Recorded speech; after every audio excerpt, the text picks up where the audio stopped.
মন্ত্রীদের জন্য ১৮০ দিনের আলটিমেটাম দিলেন প্রধানমন্ত্রী তারেক রহমান। আগামী ৬ মাসের মধ্যে প্রতিটি মন্ত্রণালয়কে তাদের কাজের দৃশ্যমান সাফল্য প্রমাণ করতে হবে। ব্যর্থ হলে হারাতে হতে পারে মন্ত্রিত্ব। সচিবালয়ে অনুষ্ঠিত প্রথম মন্ত্রিসভা বৈঠকে স্পষ্ট করে দেওয়া হয়েছে, গাফিলতি বা লক্ষ্যমাত্রা অর্জনে ব্যর্থ হলে কাউকেই ছাড় দেওয়া হবে না। সরকারের গতিশীলতা ও জবাবদিহিতা নিশ্চিত করতেই ১৮০ দিনের এই সময়সীমা বেঁধে দেওয়া হয়েছে। এই সময়ের মধ্যে প্রতিটি মন্ত্রণালয়কে দ্রুত সুনির্দিষ্ট কর্মপরিকল্পনা তৈরি করতে হবে, যা সরাসরি পর্যবেক্ষণ করবেন প্রধানমন্ত্রী নিজেই। বিশেষ করে দেশের আইন শৃঙ্খলা পরিস্থিতি দ্রুত উন্নতি ঘটনাকে এই মুহূর্তে সরকারের সবচেয়ে বড় চ্যালেঞ্জ হিসেবে দেখা হচ্ছে। পাশাপাশি আসন্ন রমজানকে কেন্দ্র করে নিত্যপণ্যের বাজার নিয়ন্ত্রণ এবং সরবরাহ স্বাভাবিক রাখার উপর গুরুত্ব দেওয়া হয়েছে।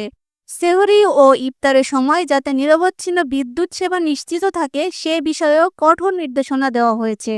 খুব শিগগিরই মন্ত্রীরা তাদের রোডম্যাপ প্রধানমন্ত্রীর কাছে পেশ করবেন। সরকারের অবস্থান স্পষ্ট। আগামী ৬ মাসের কাজই নির্ধারণ করবে কে কতটা কার্যকরভাবে দায়িত্ব পালন করতে পারছেন।